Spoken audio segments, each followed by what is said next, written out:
feliz lunes.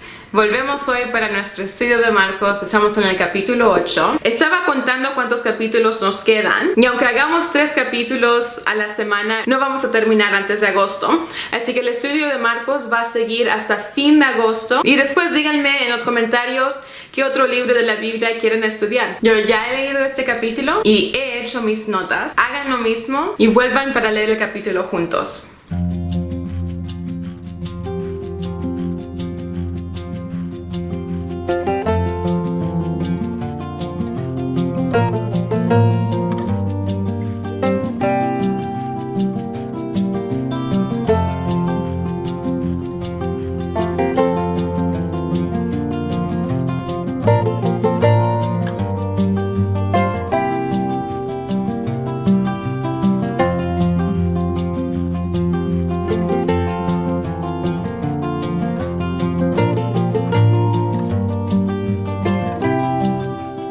Leamos juntos, capítulo 8, versículo 1. En aquellos días se reunió de nuevo mucha gente.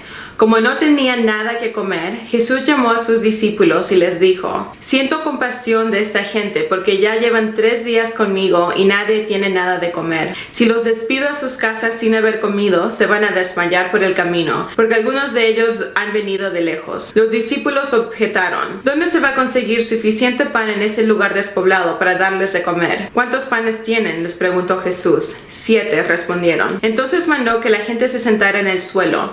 Tomando los 7 panes, dio gracias, los partió y se los fue dando a sus discípulos para que los repartieran a la gente, y así lo hicieron. Tenían además unos cuantos pescaditos. Dio gracias por ellos también y les dijo a los discípulos que los repartieran. La gente comió hasta quedar satisfecha. Después los discípulos recogieron 7 cestas llenas de pedazos que sobraron. Los que comieron eran unos 4,000. Tan pronto como los despidió, Jesús se embarcó con sus discípulos y se fue a la región de Dalmanuta. Aquí es donde yo hice mi primer nota. Jesús recién había dado de comer a 5,000 personas y por ahí le faltaba la memoria a los discípulos, porque no sé por qué preguntaban de dónde vamos a sacar pan otra vez, si Jesús acababa de hacer un milagro con pan y pescado y les había sobrado después de darle de comer a todas las personas. También demuestra esta historia cómo Jesús no solamente tenía compasión para el estado espiritual de las personas que lo seguían, pero para el estado físico también.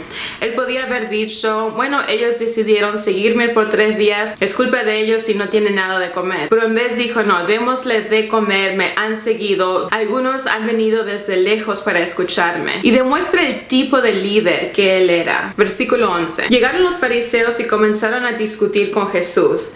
Para ponerlo a prueba, le pidieron una señal del cielo. Él lanzó un profundo suspiro y dijo: ¿Por qué pide esta generación una señal milagrosa? Les aseguro que no se les dará ninguna señal.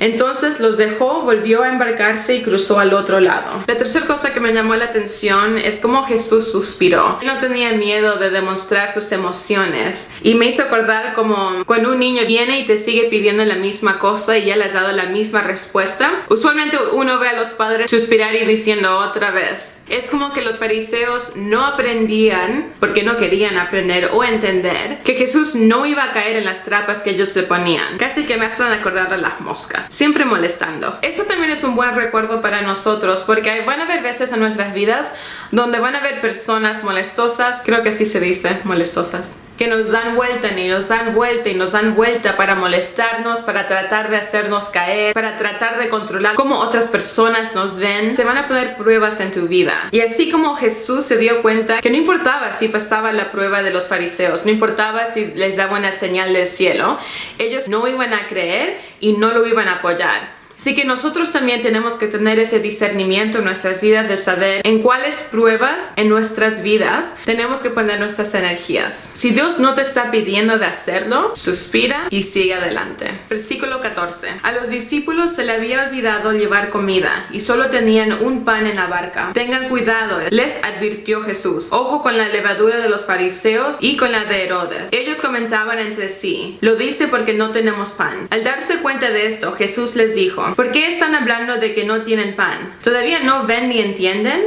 ¿Tienen la mente embotada? Es que tienen ojos pero no ven, y oídos pero no oyen. ¿Acaso no recuerdan cuando partí los panes para los 5,000? ¿Cuántas canastas llenas de pedazos recogieron? 12 respondieron. Y cuando partí los 7 panes para los 4,000, ¿cuántas cestas llenas de pedazos recogieron? 7. Entonces concluyó, ¿y todavía no entienden? Así que eso es lo que yo había mencionado en los versículos anteriores, de cómo me sorprendió que los discípulos estén caminando con Jesús, viviendo en milagros en esos momentos. Le daban de comer a miles de personas con un par de panes y pescados, y todavía pensaban que iban a pasar hambre porque no tenían suficiente pan en su barca. Pero ¿cuántos de nosotros en nuestras vidas no nos pasa igual?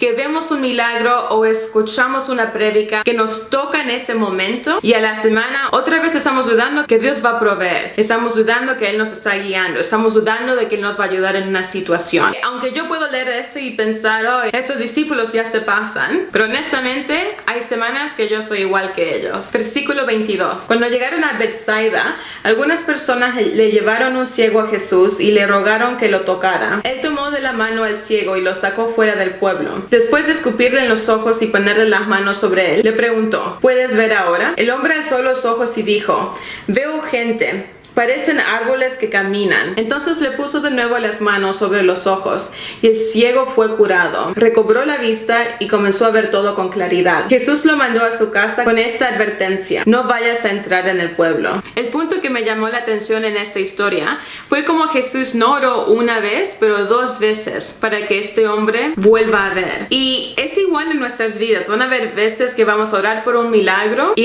instantáneamente va a pasar. Van a haber veces donde tenemos que orar 1, 2, 3 veces, y van a haber áreas de nuestras vidas donde vamos a orar por años y vamos a pensar que nada está pasando y de repente pasa un milagro. Y demuestra de que no se trata del poder de una oración. Jesús tenía autoridad para sanar, y creo que esa historia está aquí en la Biblia para demostrar que hasta Él, el que tenía toda la autoridad para sanar a una persona, tuvo que orar 2 veces para que el milagro sea cumplido. Versículo 27. Jesús y sus discípulos salieron hacia las aldeas de Cesarea de Filipo. En el camino les preguntó, ¿quién dice la gente que soy yo? Unos dicen Juan el Bautista, otros que Elías, y otros que uno de los profetas, contestaron. ¿Y ustedes, quién dicen que yo soy? Tú eres el Cristo, afirmó Pedro. Jesús les ordenó que no hablaran a nadie acerca de él. Luego comenzó a enseñarles, el Hijo del Hombre tiene que sufrir muchas cosas y ser rechazado por los ancianos, por los jefes de los sacerdotes y por los maestros de la ley. Es necesario que lo maten y que a los 3 días resuciten. Habló de eso con toda claridad. Pedro lo llevó aparte y comenzó a reprenderlo. Pero Jesús se dio la vuelta, miró a sus discípulos y reprendió a Pedro. Aléjate de mí, Satanás, le dijo. Tú no piensas en las cosas de Dios, sino en las de los hombres. Entonces llamó a la multitud y a sus discípulos. Antes de que sigamos, aquí hubo otro punto que me llamó la atención. Cuando Jesús dijo que Pedro no pensaba en las cosas de Dios, pero en las cosas del hombre, no estaba diciendo que Pedro estaba incorrecto por no querer que Jesús muera, pero lo estaba corrigiendo porque Pedro le estaba poniendo más atención a sus propios deseos y sus emociones del querer que Jesús quede con él, que se olvidaba de que Jesús había entrado en este mundo con un propósito. Sigamos con el versículo 34. Entonces llamó a la multitud y a sus discípulos. Si alguien quiere ser mi discípulo, les dijo, que se niegue a sí mismo, lleve su cruz y me siga. Porque el que quiere salvar su vida, la perderá. Pero el que pierde su vida por mi causa y por el evangelio, la salvará. ¿De qué sirve ganar el mundo entero si se pierde la vida?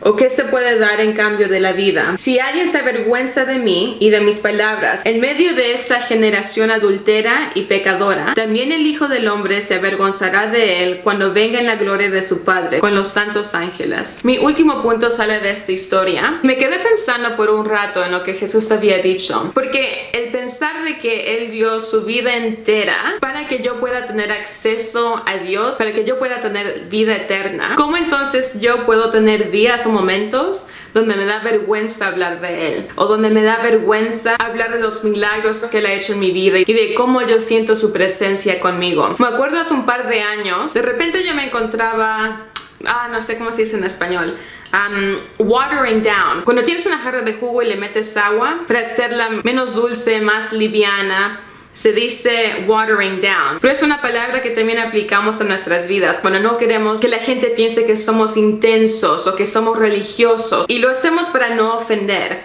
Pero honestamente, el saber el sacrificio que Jesús hizo y la tortura física, espiritual y emocional que Él sufrió para salvarme a mí, debería ser suficiente para matar toda vergüenza que nosotros sintamos de compartir quién es Él en nuestras vidas. Que ponemos demasiada atención en lo que otras personas piensan de nosotros. Y elegimos ofender y rechazar a Jesús en vez de ofender a una persona que no conocemos bien, que no nos apoya, que no van a estar sentados a nuestro lado orando por nosotros el día que pase algo malo en nuestras vidas.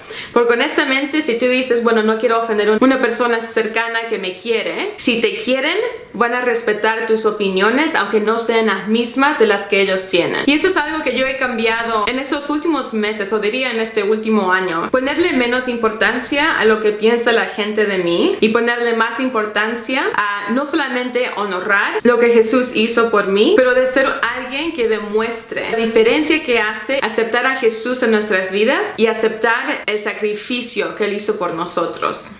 Este fue el capítulo 8. Dejen sus pensamientos en los comentarios y cuéntenme las cosas que les llamó la atención a ustedes. Y nos veremos este miércoles para el capítulo número 9. Que tengan un muy buen empezar a sus semanas y nos vemos en un par de días. Sean bendecidos. Chao.